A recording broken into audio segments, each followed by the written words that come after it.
Контора болды. Қандай иық өрімнің қараңыздар, қолтық шұңқырында мына артерия аксиллярис қой. Соның жан жағында үймелеп тұр мына нелер, иық өрім тармақтары.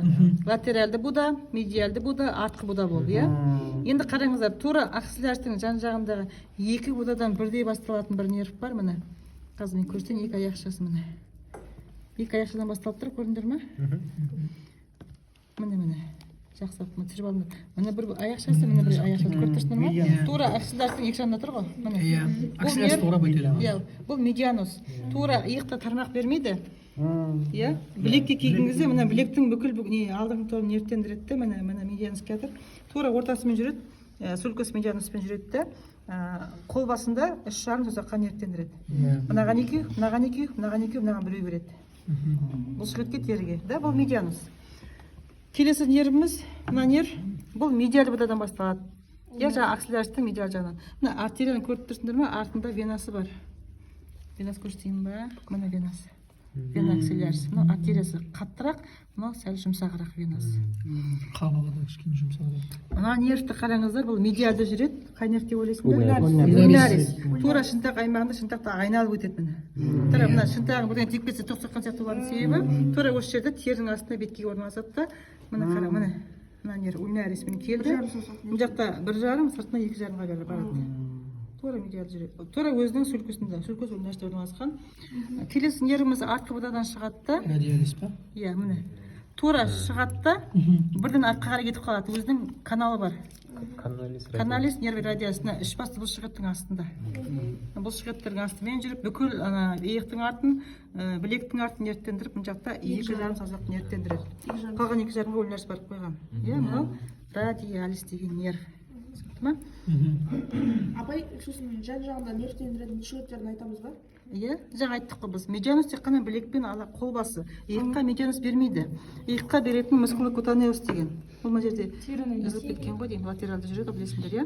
Мына бір нервус субскапулярис деген бар, жаңағы аттас бұлшықетке барады, иә?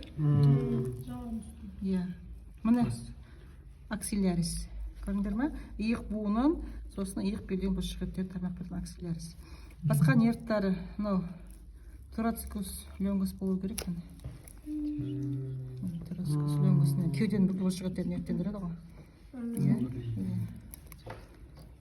Басқа тармақтары, қысқа тармақтар үзіліп қалған.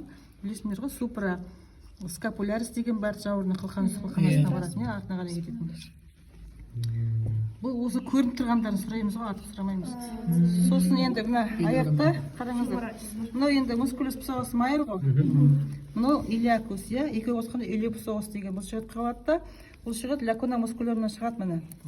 Қасында бір кезде қабаттасып қай нерв шығып жатыр? Феморалис. Ол қай өрімнен шығып жатыр? Бел өрімнен шығып жатыр. Екеуі бірге лакуна мускулярынан шығып жаңағы илиопсоос бекінеді ғой, білесіңдер, иә. Мынау нерв қараңыздар, міне. Санның алдыңғы топ бұлшықеттерін түгел нервтендіреді. Тізеге дейін бар.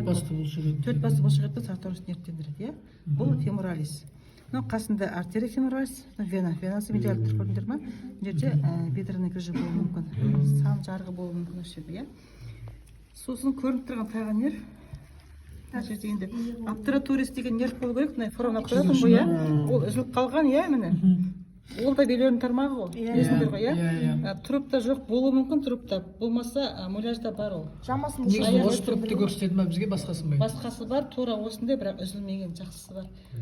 Свежий ма? Свежий. Жақында кеткен ма? Жақында бітірді осы. Бір апта, 2 апта бұрын бітірді. Бітірді деген ғой. Сойып, мыналарын тазалап. Ол бұлшықеттер үзілмеген, ол бақпай алып тұр деген. Обтураторис балалар муляжда тұрады.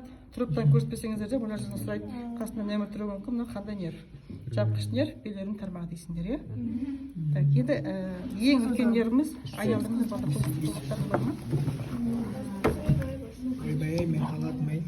Латисимус дорзи, мускулус инфраспинатус, супраспинатус, білесіңдер ба, иә? Иә. Астында терис майор мен минер бар. Енді шығыптер оны сұрамайтын шығар, сіздердің нерв, міне.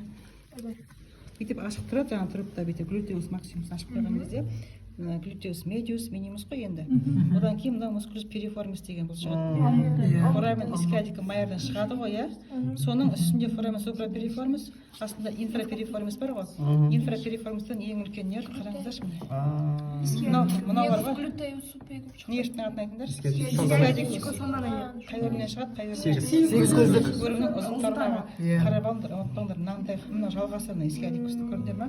Осы аймаққа зақым келсе, аяқ тігіліс істемей қалады. Немесе бұл ана травма құлап қалса ғой, немесе бел аймағында бір остеохондроз болса, грыжа болса, ол нервтің шығатын жерін білесіңдер ғой, 8 көз аймағы, иә, 5-8 көз аймағы. Түгір аяқ істемей қалады.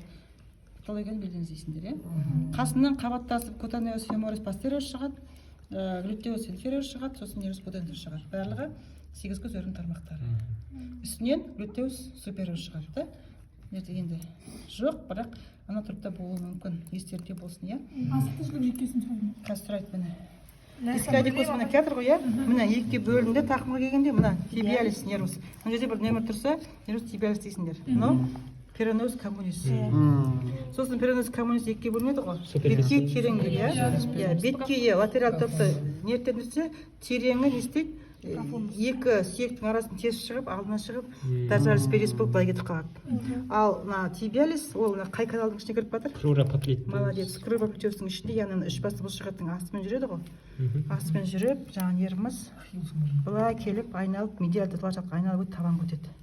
Табанда нервус плантарис медиал латералис екіге бөлініп кетеді. Сонда жалпақ май табандарда неге аяғы ісіп кетіп жүре алмай қалатын себебі нервтің қасында артерия жүреді, вена жүреді, оның жерде қысылып қалса не істейді? Аяғы ісіп ауырады. Нормада ол күмбез болып қыспай тұру керек қой. Сонда емтиханда осы искиадикус болады, тибиалис болады, басталатын жерінде бір нөмір тұруы мүмкін, аяқталған жерінде бір нөмір тұруы мүмкін. Көбінесе мына жерде тұрады жаңағы нөмір. Студент байқамай қалуы мүмкін ғой, тибиалис мына жерде тұрады, қайдағы тибиалис мынау деп. Жатсырмаңдар, мынау нерв тибиалистің сол жалғасы. Біткеннен кейін барып фантазис болып кетеді ғой. Мойын сұрайды ма апай? Мойын сұрамайды. Апай мидың несі бар ма сол жерде? Ми бар. Сендер ми көрген жоқсыңдар ма? Біз бірінші рет түсіп отырмыз. Мен де өзім 3 группадан шығып тұрмын, менде 20 жылдан бері. ми море, бірақ көрсететін уақытым жоқ қазір. Мынаны жақсылап орақ қойыңдар. Апай бізде сонда мидыда бәрін сұрай ма? Емтиханда өрімде сұрайды, мида сұрайды. Бір адамнан? Бір Жоқ, бір адамда билетке байланысты ғой. Қанша сұрақ болады бір билетте? 5 сұрақтың бір сұрағы толық жауап бересіңдер. Мысалға бел өрімі түзілуі деген сұрақ болса, соны сипаттап айтып бересіңдер. 40 балл, иә. Қалғаны бірінші нөмірді көрсетеді, екінші нөмірді көрсетеді, ата дейді. Көрсет демейді, ата дейді, иә. Нөмір тұрады ғой, атайсың, ол 5 балл. Екіншісін атайсың, 15 балл, ал барлығы 60 балл болады. Тек атағаның үшін. Ол тұрыпта тұрған немесе муляждағы номерді көрсету керек па? Ал былай теория бойынша Жоқ, көбінесе не ғой, мида. Просто көрсетіп берсек Мида болды ма? көп сұрақ тұрады, негізі. Көрсетіп берсек қана болды. Көрсеткен атын атау керек қой. Атын атап көрсетіп берсек. Қазақша, латынша. РЗЧ-да байқап қалдым, бірден орысшасын сұрап отыр. Орысшасын? Иә. Матка немесе яичник, яичко деп орысша орыс сұрайды. топта қазақшасы. Иә. Соны шешіп жатқам, шешкен сағат қазір сұрамаса. Оны үштінде бола ма? Жоқ, ағылшынша сұрамайды. Апай сосын Ағылшынша қазақша ғой енді сіздерде. Орысша тек қана атауын сұрайды болды. Орыс пациенттер болады ғой, матка. Бұл шығеттерге дейін сұрайды ғой апай, иә? Ана нерв айтқан кезде сол нервтің баратын бұлшықетін сұрайды ғой. Мысалға искиадикус деген нервті көрсетесің, ол қай бұлшықет нервтендірі? Осы жерде, например, сан тұрады, иә? Сол бойынша айтып берген жоқ, қай Мына бұлшықеттерді. семитендинозус, семимембранозус, бицепс феморис қой мына. Үшеуіне барады искиадикус. 4 баста алдында оған феморалис баратын еді ғой. Өрімді біліп алдыңдар.